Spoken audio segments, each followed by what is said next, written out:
Hello everyone, Ryan here with Product Impressions. About 4 years ago, Best Buy sent me this HP Spectre laptop, which has 8 gigabytes of RAM and I believe 256 gigs hard drive in here. I have been using it for the past 4 years, basically every day. I run trivia games from it, I play games on it, I do random work stuff, write music, all sorts of stuff, and it's finally giving up on me. The battery only lasts for about half an hour anymore, and some of the keys have started sticking down and not bouncing back up and hitting multiple times, so it's about time for it to go.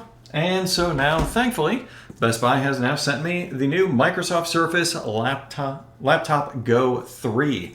It has virtually identical specs, if a slightly smaller screen. The HP was 13.3, this one is about 12.4, I believe. But yeah, 8 gigabytes of RAM, 256 gigabyte hard drive, and this one is going to be ice blue. So yeah, let's go ahead and get this thing set up and see how well of a job it does replacing the HP Spectre, which was top of the line like 4 years ago. I think it was like $1,800, but this one comes in closer to $700, I believe. So what kind of advances have we seen in the last 4 years? All right, here we have the new Surface Go Laptop 3, or Laptop Go 3, whatever they want to call it, with a, I believe it was a 12.5-inch screen versus the HP Spectre, which has a 13.3-inch screen. You can see kind of the difference here. The screens, well, this one on the Surface is definitely brighter, more vibrant. On the HP over here, it is a normal widescreen aspect ratio. You can watch movies, play games, things like that, and it looks normal. You don't have bars above and below, whereas over here on the Surface, you are going to see bars on the screen if you are watching a movie or playing a game, depending on the formatting available in that particular game. But this is definitely not a standard widescreen aspect ratio. It's got more vertical and less horizontal space. It's not quite going back to old school laptops before widescreen became a thing, so it is not quite that out of date, but it's just something a little bit different to keep in mind. I oftentimes am working with Excel on one side and a Word document on the other, and I haven't really noticed any difference as far as the usability of it is concerned. I needed to make a few little tweaks to the display options within apps in order to make sure that everything was still visible and usable and all of that. But all in all, I do feel like the screen is a little bit better on the new Surface Laptop Go 3. The main reason why I'm pointing this out is the specs on these two laptops are virtually identical otherwise. They're the same speed processor. Both of them have, I believe it was 8 gigs of RAM, similar solid state hard drives. But this one, when it came out a few years ago, was $1,800 and was considered a premium laptop. This one now is $800 if you don't find any discounts. And I will say, even though the specs are similar, the Surface just simply works better on everything that I have thrown at it. It displays the games you can... I only really run one game. It's Magic Arena. If you are familiar with Magic the Gathering, it's a basic card game. Or it's a collectible card game. But it takes an unusually large amount of processing power and is quite a drain on the computer. And it just works better on the Surface. I've also seen this when I connect to my docking station, which goes to a 4K monitor here, a 1080 monitor here. The HP would struggle, I mean really struggle, and even frequently flicker out from even recognizing the docking station. And whenever that would happen, all of the windows would become distorted, resized, the audio would stop working until you went in and reset it.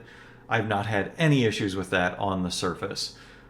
So once again, even though on paper the specs are very similar, this, as a modern mid-range laptop, is better than what a premium laptop was just a few years ago. So really amazing. I'm going to go ahead and unlock this so you can see some of what I was talking about before. Alright, so here we have what you see with the game, and you can tell as I'm moving the pointer around, there is just a black bar that's about 3/4 of an inch tall at the bottom and again at the top.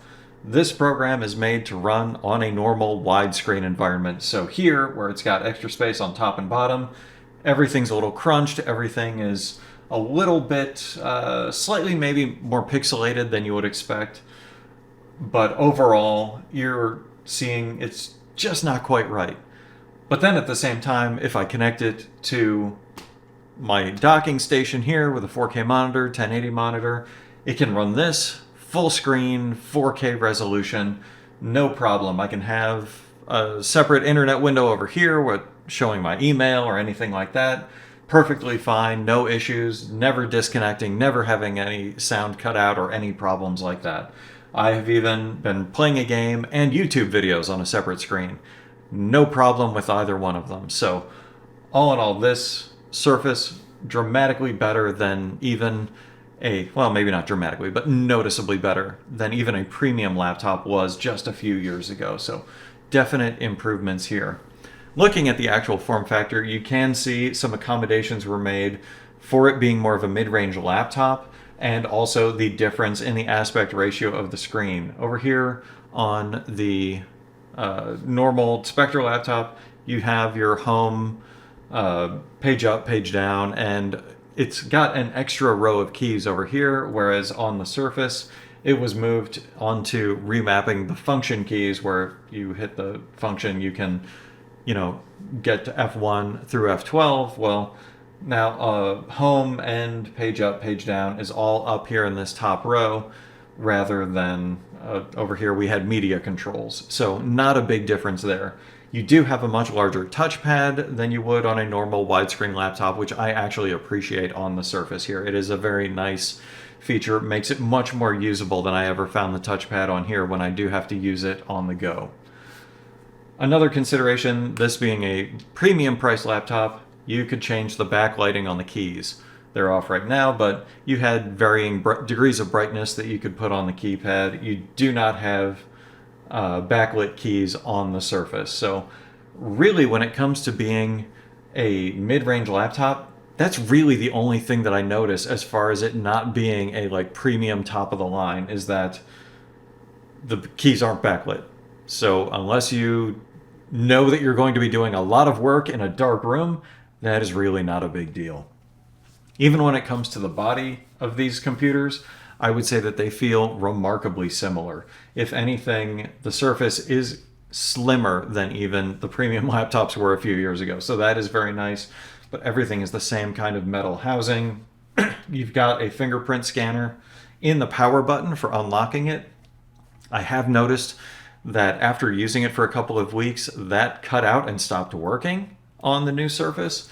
So that is something to watch out for. You may need to look for different ways of troubleshooting that to see why it has stopped working. Maybe there's drivers that you need to update or something along those lines. But all in all, that is not a big deal. I don't usually use that. I just put in a PIN code or a password to unlock the computer anyway.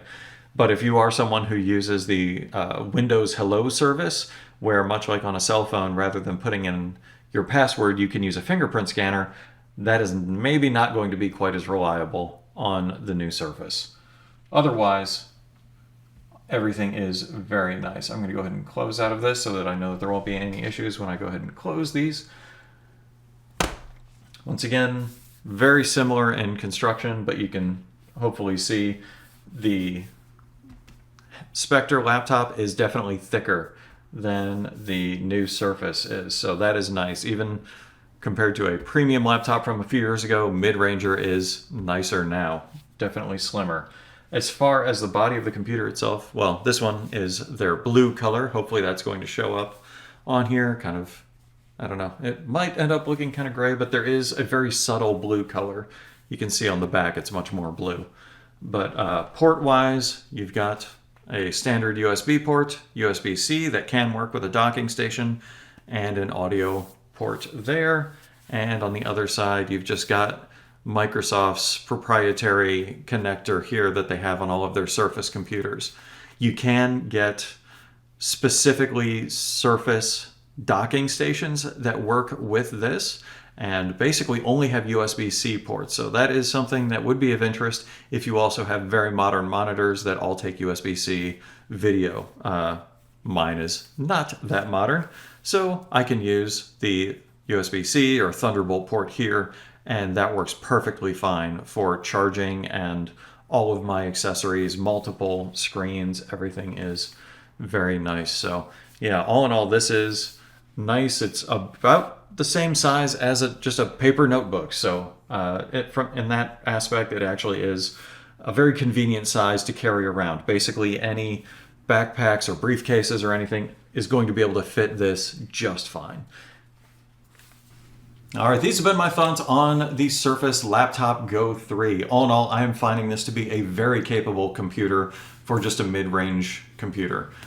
When I was using my old HP Spectre, I would be editing the videos for this channel and things like that. It would go really slow. Sometimes I'd have to do it multiple times because it would get so bogged down that the audio would become desynced from the video just in the processing.